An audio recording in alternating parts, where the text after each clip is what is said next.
It's kind of hard to believe. I think I said this the other day, but I'm still in shock. My hunting season opens in 2 weeks. So what I thought we should do here today is kind of walk you through what's coming up. I've got kind of a crazy schedule this hunting season. Gonna bring you guys along for the whole thing. And after we do that, I want to tell you a little bit about what I'm doing right now to prepare for all this. So 2 weeks. Montana. I'm gonna drive out to Montana again, hunting the same place that I hunted last year.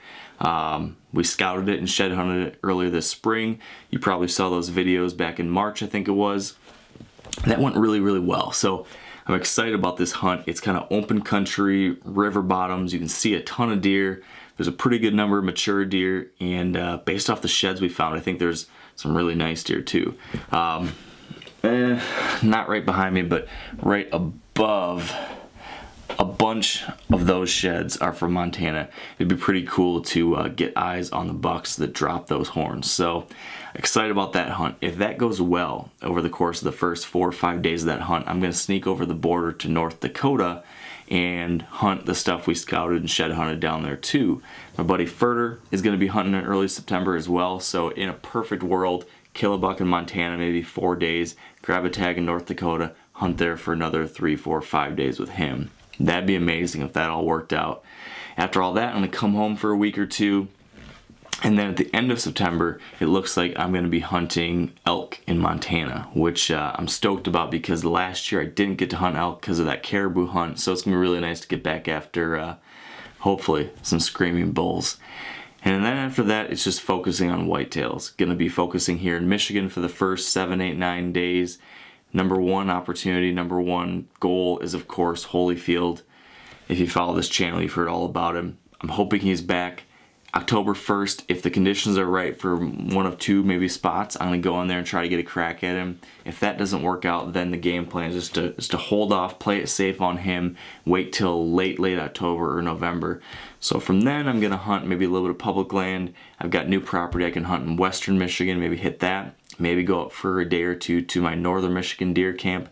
That will take us to about October 10th, which is when my Minnesota Boundary Waters whitetail hunt starts, and really excited about that. This is a wilderness area where you can't take motorized vehicles or boats into, so we're gonna canoe in to this area. It's all interconnected lakes and rivers. Me and a friend are gonna canoe in there with all of our gear to camp for about a week. Stay in this wilderness area, fishing in the mornings probably, and then bow hunting in the evenings, just trying to find any deer at all. It seems like there's low deer densities, so really whether it's a doe or a young buck or whatever I might see, that's going to be quite an accomplishment if we can just get any deer. So hoping to get a crack at one, and then the real adventure probably is going to be getting everything out of there, you know, having to canoe out of this area with all of your gear, with a deer or 2. So that's going to be interesting. After that, me and a buddy are going to be heading to central-ish Nebraska, I believe, where we got permission on some really cool river bottom ground out there. I hunted Nebraska once before, but this will be farther west than I hunted, so I'm excited to see that part of the state, and I think, you know, there's a lot of really good deer out there, so excited about that time frame. That's going to be late October. When I get back from that, that's when the real crunch time begins, because that's when I'm going to start really getting after Holyfield. I found last year and really over the past couple of years that my very best time frame for him is the first 2 weeks of November. No surprise there, your typical kind of peak pre-rut and rut conditions. And last year was the only time he moved in daylight at all, was from October 31st through the 14th of November. So that's when I'm really going to focus on him, get after him in these bedding areas where I saw him last year. And then I do have like a 5 to 6 day hunt a little bit later with Steve Ranella and the Meat Eater crew in West Michigan. So we're going to do that. That's going to take us up just about till our gun season, and for gun season I usually go up to my family deer camp in northern Michigan. I showed you guys that a few weeks ago. It's a really cool little log cabin on 40 acres up in the northern part of the state. We're doing some food plot work up there, trying to do some things to improve it, so maybe this would be the year that's all going to pay off. All these things I'm going to be taking you along for the ride on, documenting things, at least weekly videos during the season, maybe even more. It looks like I'm going to be able to get some help. Some people are going to be able to help maybe film a little bit, maybe edit a little bit, and that's going to be really helpful as, you know, one of my challenges with this has been, you know, doing a good job with these videos, but also I'm producing the podcast, producing articles, producing social media, working on other projects. So a little help on the video side I think is going to go a long way. I'm excited about that. So that's what we got in store. I've got some December and January plans that are still up in the air. Maybe another late season hunt somewhere, maybe a January coos deer hunt, but that's all TBD.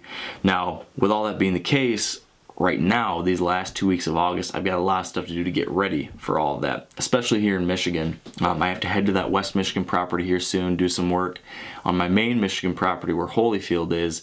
I've been doing a lot already. In these next week and a half or so, it's just going to be jam-packed with stuff. You know, the first thing I did when I got back from my Montana trip was that I came and I hung some summer trail camera pictures, or cameras.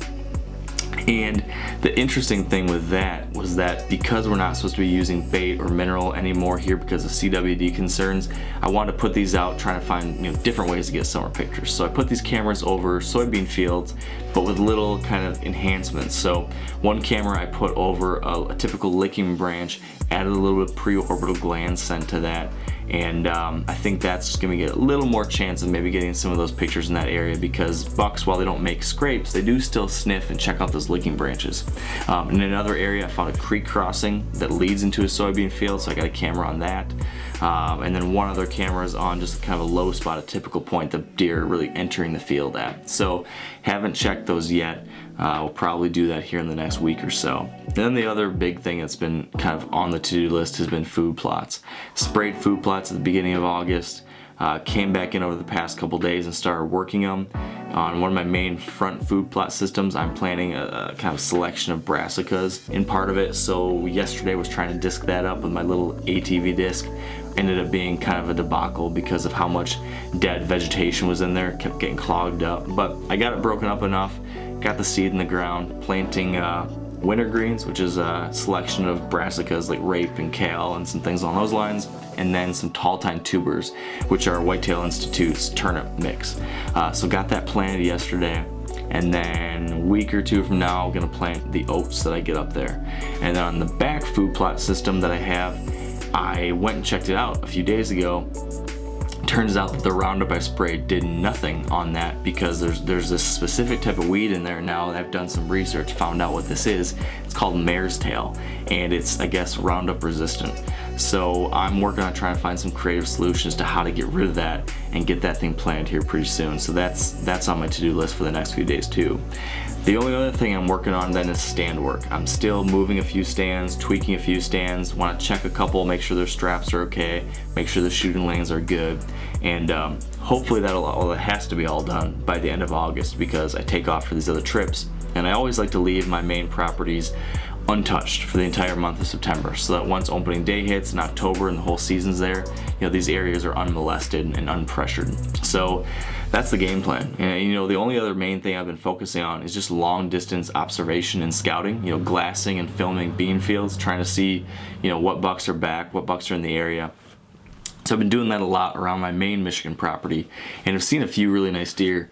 A couple nights ago I saw a buck way off in the distance. The footage isn't very good, but it looks like he's got a drop tine, which is really unique around here and pretty cool. I think that's due to an injury though, because he kind of was limping. I also saw a really cool, tight and tall 8-pointer. He's almost a big 6, but he's got kind of tiny G3s, but a really nice buck, and that's about 3/4 of a mile from a property I can hunt. And then there's also another deer that I saw a week or two ago, and then saw him again last night. And the footage I have of him is all pretty distant, but as I look at the footage and I look at his frame and I look at his brow tines and I compare them to Holyfield's pictures and videos over the years, it really looks like it might be him. I mean, most everything is matching up. I need to keep looking.